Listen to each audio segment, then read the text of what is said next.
Hello, everyone. This is going to be a review of a game that I played rather than a lecture on a given topic. I'm considering starting a new few series of videos rather than just giving lectures. I want to discuss some of the games that I've played. Not because I necessarily think that I have any incredible wisdom to portray, but rather so that you can see my thought processes. And obviously, of course, a professional's thought processes would be far more advanced than my own. But the hope is that because I am weaker than a professional, that it might be easier for people to understand what I'm thinking when I'm considering where to play my moves. So this next game that I played was one that I actually played in person with my good friend Justin Teng. We played at the Pumpkin Classic in the first round.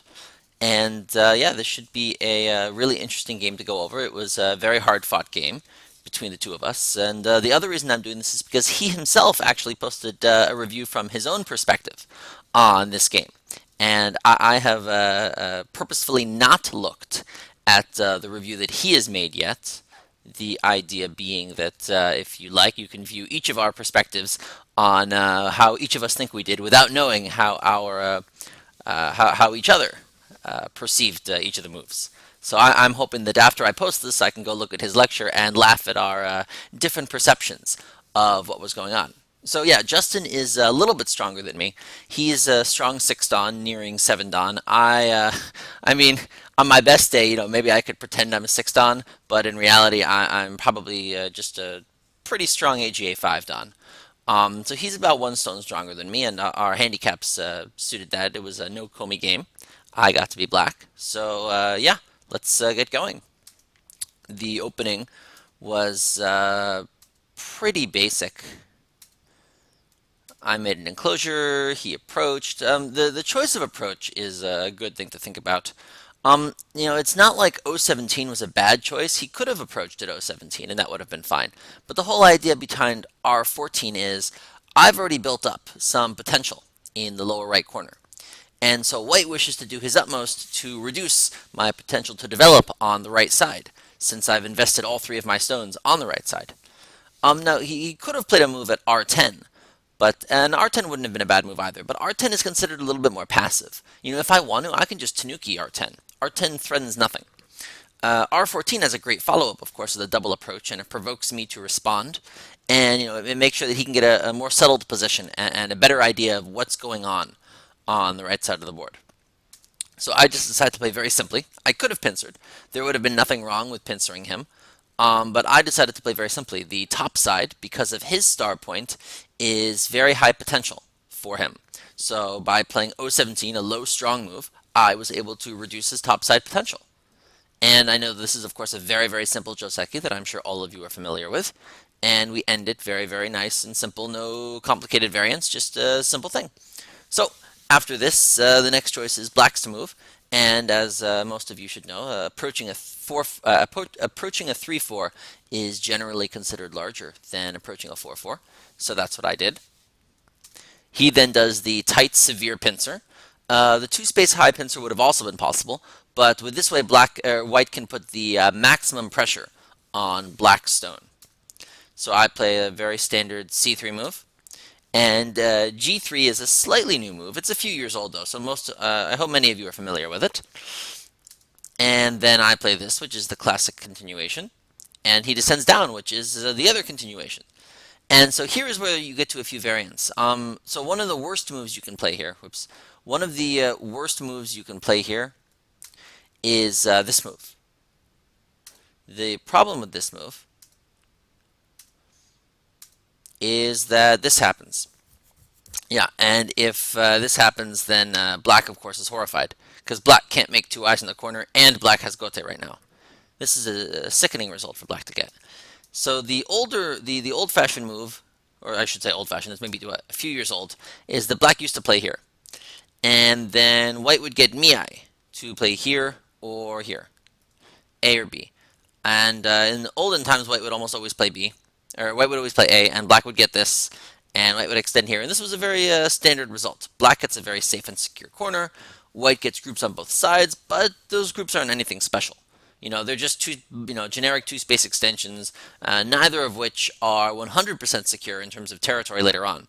They both have weaknesses. In terms of the left side group, that still has the ability for me to play here or potentially monkey jump later. And with the right side group, this Hane here is powerful. Depending on what else is on the board, sometimes you can do Tessagis around D with crosscuts. So yeah, there's still AGA to be had in both of those groups, at least a little bit. So black isn't too sad.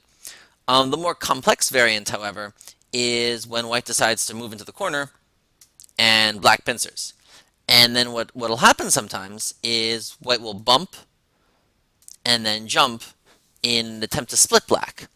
And this can turn into a complicated fight. When white has the upper left corner, this can sometimes be tricky for black because black has two groups to defend and white only has one group to defend right now. And even if I were to play b3, that's only one eye assured. That's not necessarily two eyes.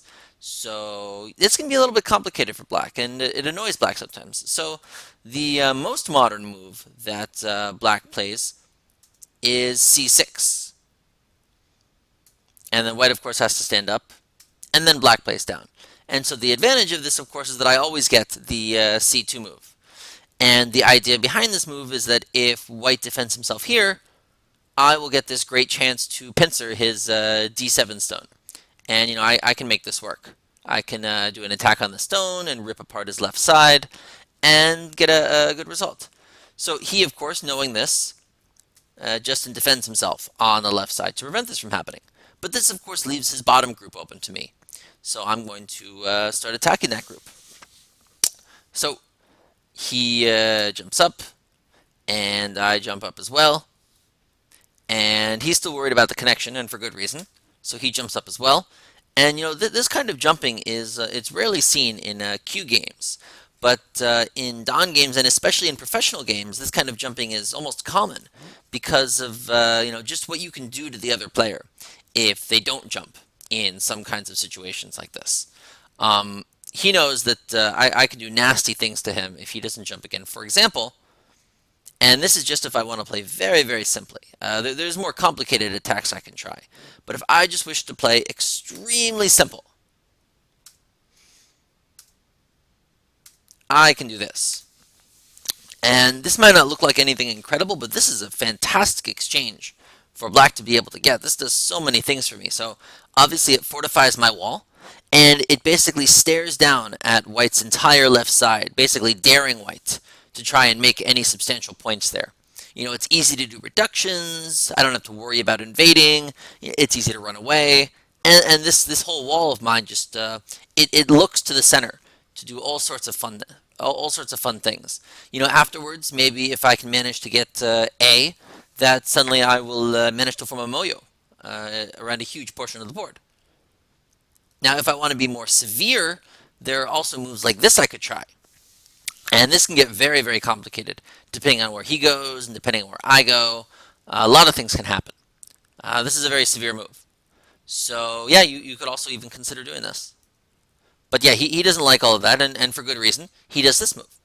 And this is a very good move. It not only connects up his group to his two stones at d7, but if I don't follow it up, it allows him to take this move at j7. And if he takes j7, suddenly it's looking like he's going to get a moyo on the top side. And not only that, it threatens my j3 stone, which is no longer safe.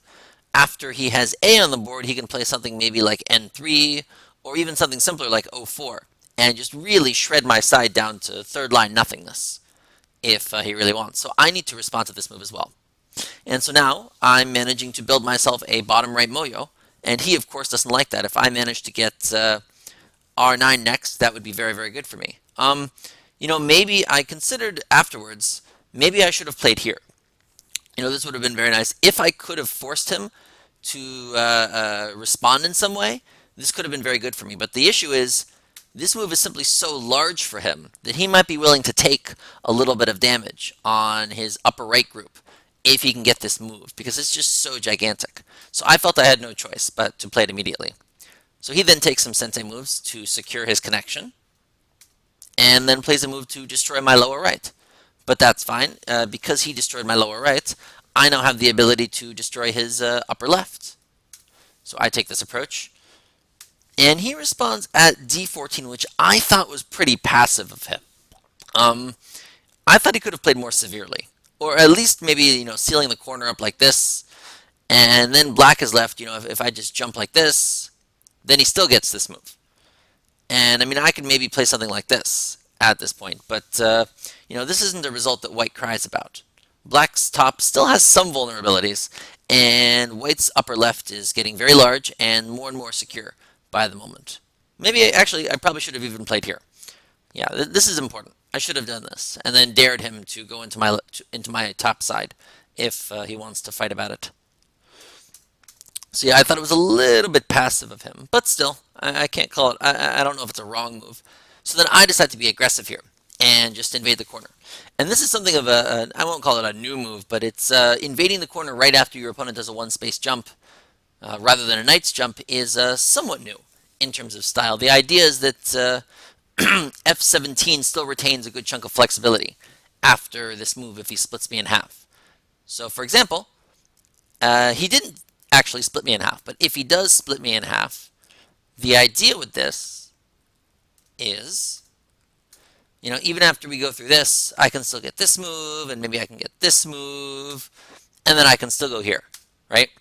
And then, there's still this cutting point here for him to worry about, so maybe it's not that easy for him to attack my 3 black stones, because he has this cutting point to worry about. So, it doesn't look like white stones are being that efficient here. Now, there's all sorts of fights that he can start here, so depending on what's going on the rest of the board, this is still playable for white. But yeah, he didn't like that, so he just decides to play very, very simple. And I didn't mind this. I got a nice corner out of it. f17 is safe. And then he plays the moves, and up till here, the game's been very, very simple, very, very passive. Both of us just taking big points, approaching when we should, countering the other's thickness, just very simple stuff. Then the fighting starts. He plays this move, which I thought was extremely severe. Of course, what he wants from this move is he'd really like me to go here, and then have me just crawl along the bottom and do this. This, of course, would be a spiritless and pitiful move on my part. And then he would go here. And I might as well just, cry and resign at this point if I'm going to do this. This is pitiful. Now, what I expected him to do was to do something like this. This is less severe, but the idea is he wants to provoke me to go here, giving him this, and this, and this. And this was the idea that I thought he was going to go for. And this, of course, gives black more on the top. I'm getting 4th line rather than 3rd line territory, which is always nice. But even if he had done this, I might have still considered this type of counter, because I have some really good follow-up moves to this move in terms of attempting to split him up. There's a really nice shoulder hit, for example, that I might consider around A later on. And then there's also combining these two peeps together. There's a little bit of AGA that I might be able to manage to disconnect them if I can become stronger around this D area. So this provokes a lot of complication. What he would do if I did this, if he wanted to follow up on the upper left, he would probably do something along these lines. This would be his follow-up. And this, of course, shreds my top into nothingness. The idea being here is that he would shred my top into nothingness, and I would attempt to shred his moyo into nothingness. But I guess he felt that, and I don't know, I'll have to look at his review, I guess he felt that this was too soft, or something. Or maybe he didn't like the thought of me considering taking 4th line territory. Nobody likes to give away 4th line territory. So maybe he didn't like that. But regardless, he decided to go all-out severity. So I, of course, couldn't let this stand. So I, of course, went for the cut and started fighting. Now, I had this low, strong group around 017, so I didn't think he'd be able to build that much on top. So I felt that this was an okay fight for me. Now, I expected him to do this much, to do this move here. And he really surprised me by extending instead. What I saw as the potential follow-up was this. This is what I saw as being the follow-up. And, this is maybe not amazing for white, but this is fightable for white. White's building something on the top, and his 2 stones still have a lot of AGA. Maybe even he could continue resisting like this, and we could start a fight. We could start a fight this way, but he doesn't do this. He ends up extending up directly, which I thought was a very almost a stubborn move. He's just absolute resistance, right? So I have to cut, and then the next few moves are kind of forced. This is a classic way of trying to defend both sides at once. Atari and then extend. It's an aggressive way though. If he just extends, I'm of course going to play here.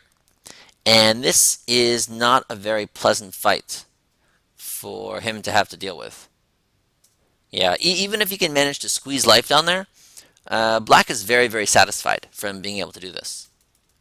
So he, of course, has to Atari first. Now, if he continues to Atari like this, it can potentially get a little bit more complicated.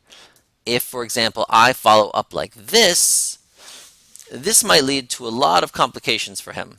The idea is that I'm gaining more liberties from doing this. He still has to worry about these stones. And I have this cutting point left over. So this is going to be a very, very hard fight for him. This would be a definite overplay for him. So he has to go here. And then, of course, my only move is the turn. And then we continue like this, just extending. Here, I think I might have made a mistake. I probably could have done the knight's jump here, because he can't cut me. I have the net here. So because he can't cut me, the knight's jump is probably fine, but I wanted to just minimize those liberties and threaten a double hane. That's what I really wanted. He then takes this fantastically large move, which is, it's just a fantastic move. It's, I can't possibly tanuki this move. If I do, he's going to go like this. And if I try and save all my stones, he's just going to kill me. Not really any complicated. It's just pure 10-move read straight shot. Any 5 or 6 dan can read this without too much of an issue. So knowing that, I had to respond to him. Now I'm alive for the most part, and he has shape issues. So he then surprises me again here. He hanes me here, which I almost chuckled at during the game, and we both had a little laugh at this from him being so aggressive. I thought that this was an overplay. Maybe it wasn't. It turned out playable for him. So perhaps he just has deeper reading than me. But yeah, once again, no choice but to cut. He thought my cut was humorous, so maybe his review thinks it's an overplay. But I felt I had no choice. So then we have basically a hane and Atari contest. He Ataris. Now I don't want to go here immediately. If I go here, he goes here. And now I have issues. Because if I give him this move, I'm going to be cut off. But if I let him play, something like this or this, my center is going to be in a lot of danger. So, yeah, I didn't like this. So I basically do the severest response. And we have an Atari chasing fight.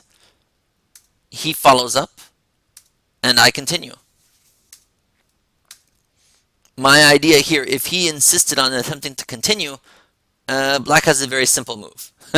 It's pretty brutish, and it certainly hurts my corner in the upper right, but it allows me to get this move, which is just gigantic. And, my upper right will be hurt, but my upper right won't die. And so long as it won't die, this is perfectly acceptable for Black. My thickness is fantastic. He, of course, knows this, and so he resists. And I hane, he protects himself, and I protect myself. And this is a good move. This is one of those things that separates mid-dan level players from Q players. Is moves like this. The standard, the classic move that you might think of is, oh well, I should play this move. And this is a little bit soft. All it's going to do is provoke me to play here. And White's corner isn't safe yet. The issue with White's corner is I still have this clamp. Or not corner, his side. And so long as I have this clamp, he's not doing anything. He's in horrible danger so long as I have this clamp. At best, he'll live with 4 or 5 points. So that's not good enough for him. So with this move, the idea is not to extend, but to double hane. And this can get into a lot of complications. So I decided to follow. I went along with him. If he had gone here, which many players might think of, this can get very, very complicated. So I might go all out in my response. And if I do, some really, really interesting things can happen. if I attempt to cut him immediately here, he can capture me. So I cannot cut him immediately, but despite that, I can take a vital shape point. And he needs to defend himself. And yeah, it just gets really, really complicated from here. Ugh. Maybe I should start here. This gets really, really complex in terms of who wins and who dies. Um, hmm. Actually, I could have also I should probably just do this first. And he might go here. I might go there. He might go there. But if he does this, suddenly, look what we have here. Suddenly all sorts of AGA from here is unleashed. And this gets into a really, really wild and really, really difficult fight, I think, for both players. I wasn't able to fully read out during our game what would happen here, but it's extremely scary for both sides. I don't know what would happen. Someone stronger than me might have to tell you that. But anyway, he didn't like that result. He thought it was too complicated and neither of us could read it. So he just decided to give it to me. But this is fine, because he's intending to give himself Sente. Now, in reality here, I probably should have just done this. This would have been fine for me, and I'm fine, and his group still has AGA. Yeah, I really should have done this, but I decide to attempt to fight the Ko. But he has a very sneaky move that I didn't originally consider. After capturing the Ko once, I play this move thinking that he'll make the bamboo joint, but he's very sneaky. He plays the solid connection, and for good reason. So then when I recapture, he goes here. And this is where the crazy fighting starts. So I have no choice but to fill. And I had a plan. He can cut me, but it turns into a Ko. And I felt that a Ko was good enough for me.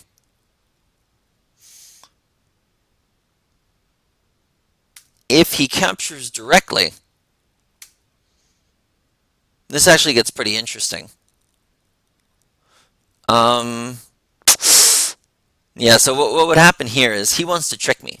If I do this, he has cruel tricks. He goes here to stop me from making a second eye. Something I don't particularly like. But I still have potential. This is still evil things that black can do. So there's still AGA. But he decides to just go for the Hane first.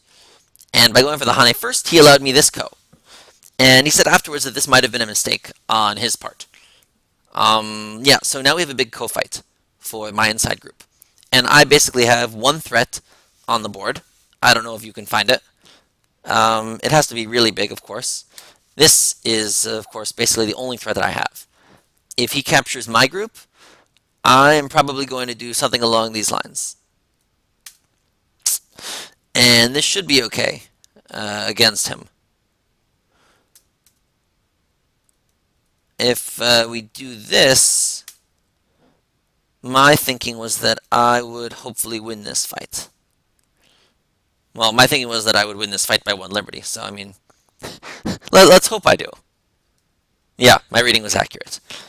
Yeah, so if this happened, I intended to win by 1 liberty. Had I just stood up like this, there's complications that he can try like this. And even if I can capture the 5 stones, it's unknown whether or not this is enough for me. It's probably fine. It's probably still fine for me, but it was more complicated. But anyway, he knows that that's not good enough for him. So he, of course, resists and has to respond. And then I go here, and there's basically nothing he can do to force me to respond, so he just plays locally. And I capture, and he still has a really nice Ko at N19 that he can do later, and that he does do later. But for now, yeah, he actually owes me another move. which is really nice. R12 is actually a good move in its own right, regardless of being a co-threat. If he allows me to play again, I'm going to play here. And this is really nice for me. If he goes up, I'm going to separate him. If he attempts to do this, I'm going to do this. And it's true that he can get out and break the shape, but he doesn't have two 100% eyes yet. And that's a dangerous center fight for him to have. So he didn't like this. So he, of course, responds. And then I just say, all right, I'm going to build my Moyo. And then he goes here. And I think I make a mistake. And he agrees with me that I made a mistake. What I should have done is go here. This stops his connection underneath and threatens to disconnect him. If he then responds here, now I can do all sorts of things to attempt to attack him. Which one of them is the best, however, is a difficult question. I still would probably go here.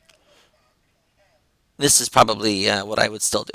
Without that exchange, it becomes a little bit more complicated down there. So he does a classic escape move. And then he goes here, and I make a big mistake here.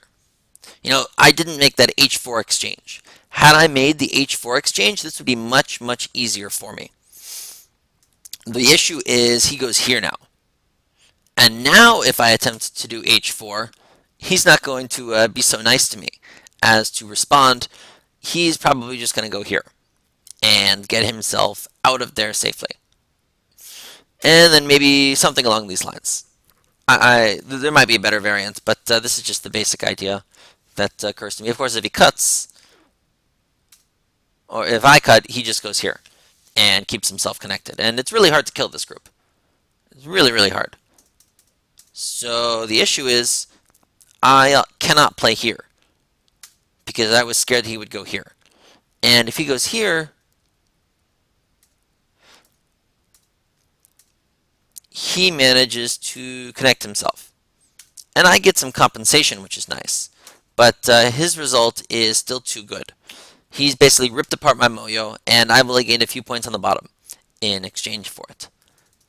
So because of that, I was forced to go here. And this gives him extra flexibility. Yeah, I did not attack this group well at all. Until this point, because of what had happened in the upper right, I felt I was leading. But he really brings it back to even with my poor attack here. This also might have been an overplay. This should have been fine for me. And then maybe he could take this. And then he can live without an issue. But I've made some good points from this. And then maybe I'll get Sensei to play something like this. And this would have been a fine game for me. But I decided to go all out, which gives him this very, very nice Atari here. I liked getting H2, but it might not be enough compensation. Then he goes down. I might have messed up the move order, but the result is the same. He does a very well-timed peep. This is a very well-timed peep. If I attempt to go here now, he's going to do this. And basically rip apart my Moyo. Not exactly the most pleasant result for me. So I have to go here. He weakens my shape, and he lives. And then I go here. And then we start our final big fight of the game. Maybe my move was a mistake. Looking at what came afterwards, maybe I could have just gone here. Yeah, this is probably what I should have done, but didn't do. This is probably fine for me. But I went here, and he starts a very, very vicious sequence, but he messes up. He does the Atari directly here, and I just respond with extending, and there's really nothing he can do inside my group. Other than a modest reduction in this area, there's really not much else he can do. Now, what he should have done is something along these lines first. This makes his life much more complicated, or my life much more complicated. So now what we have is an extremely complex fight.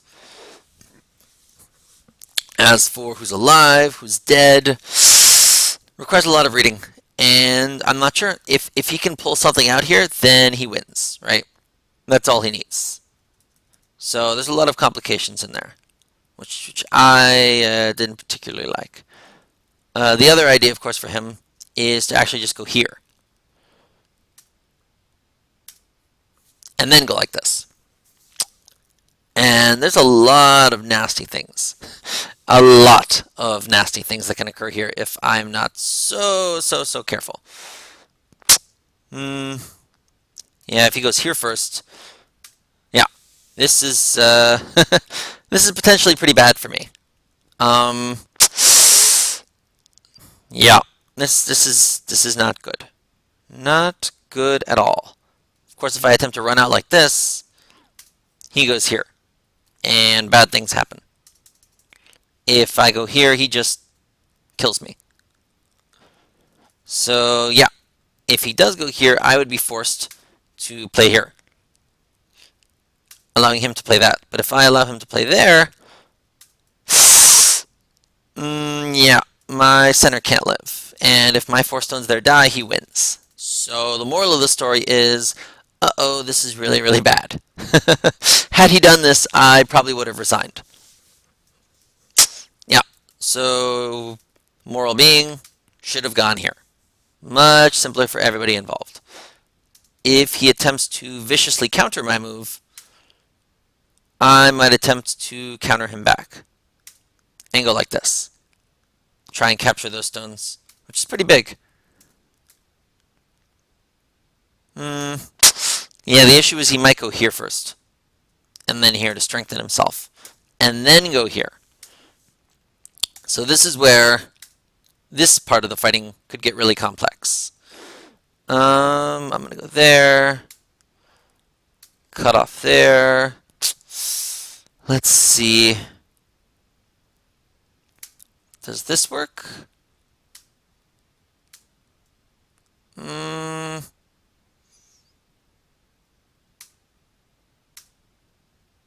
I don't know. Might not manage to work. Let's see. I'm going to have 3 liberties. Yeah, and then I can't reduce his liberties enough. Yeah, this is still really bad for me, man. So yeah, this is hard. Not exactly sure where the best point for me to go is. I mean, I guess I could just go here. This is probably the simplest way. But I fear that this gives him too much. And it does give him more than the others. And if I just play like this, he might win on points, which is kind of scary for me. I mean, I could probably manage to do this, but now it's questionable whether or not I win on points. So, I don't know. But yeah, the basic idea is he made a huge mistake here, which cost him the game, and he probably should have been able to provoke a massive fight here, which could have caused it, which almost surely would have at least given him an advantage, if not given him the game. So yeah, this was his final mistake. And after this, there's really not much he can do. Just play it out for a few more moves, take a big Yosei move. Yeah, the rest of the game is just endgame, and I played, we both made a few mistakes in the endgame, but nothing drastic changed. The idea is, yeah, I won by, 11 points at the end. So yeah, this was my game versus Justin. Both of us made a number of mistakes, and it was probably one of my more fun games of the tournament. So yeah, this was the result. Thanks